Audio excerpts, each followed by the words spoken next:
Treat him as a king. Honor him. It is what God keeps that is kept. You can be with your husband 24 hours a day and he will still commit adultery.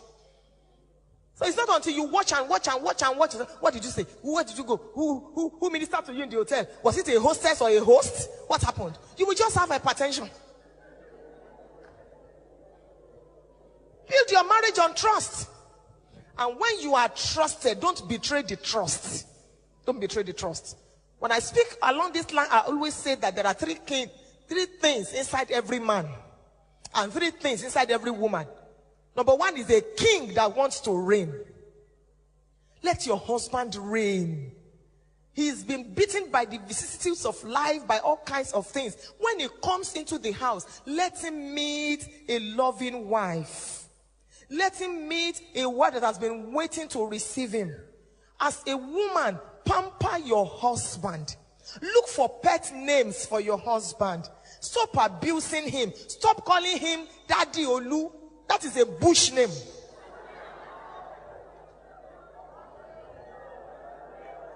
Before those children came, he's been a darling to you. After those children will leave, he will still remain a darling. Look for a beautiful name for your husband. Didi, sweetie, honey, After today, start it. If your husband says, we've been married for 10 years, what is all this? Tell him we are just starting now. We're just starting. Same thing with the husband. Pamper your wife. Inside every woman there is a queen. Address your wife that way. Stop shouting at her. At such a time like this, apart from the kingdom of God, you being a blessing to the kingdom of God, you must be a blessing in your home.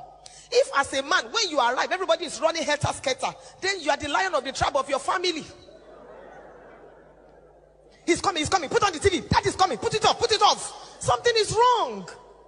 You are a boss. You are a tiger. You are not a leader. People should be happy when daddy comes. If daddy is traveling and daddy says, I'm going to spend 1 week, I'll be away for 1 week. Oh, no, daddy, please, 3 days. But if you say you are spending 1 week and they say, can't they extend it to 2.5 weeks?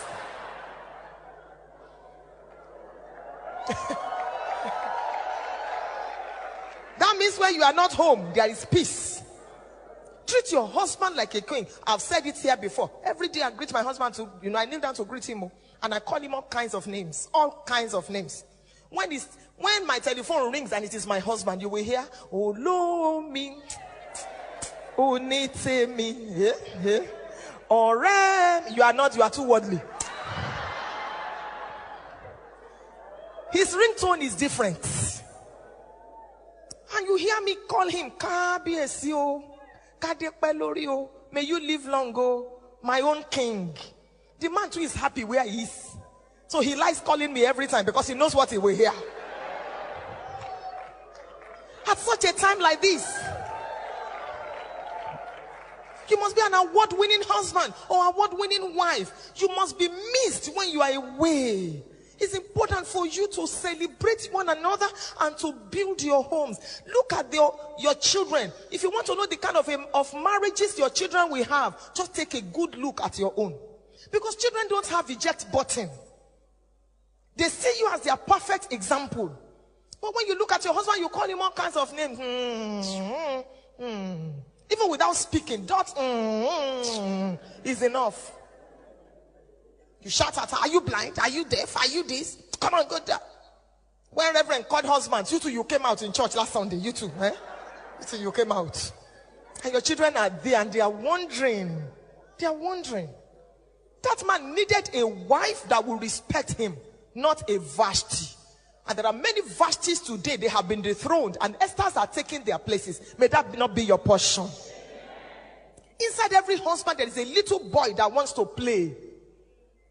When last did your husband pillow his head on your laps? When last? You are so busy cooking. 2 hours, you are still cooking in the kitchen. Your husband is watching the news. You are sweating, you are, everything. Sometimes you will even tie wrapper around your breast to make it floppy. And when guests are coming, you go and change.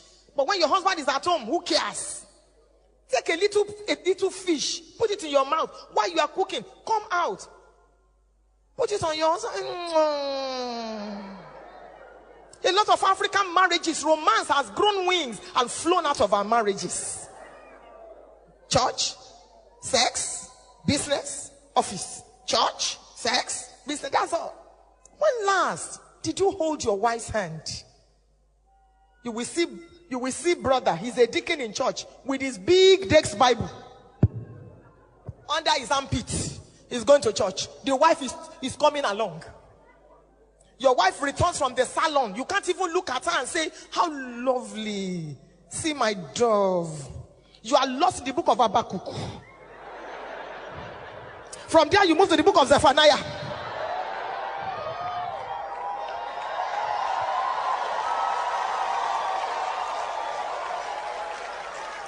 Because Reverend Sam told you that you'll be leading the ushers department, for the next 1 year. Come down a little from cloud 9 and touch your wife. Psychologists have told us that a woman needs 13 meaningful touches per day. Meaningful, not just sexual, meaningful. Tickle your wife, touch her, give her a peck. My husband is a bishop. He pastors thousands of people. He still he carries me on his back and flings me around.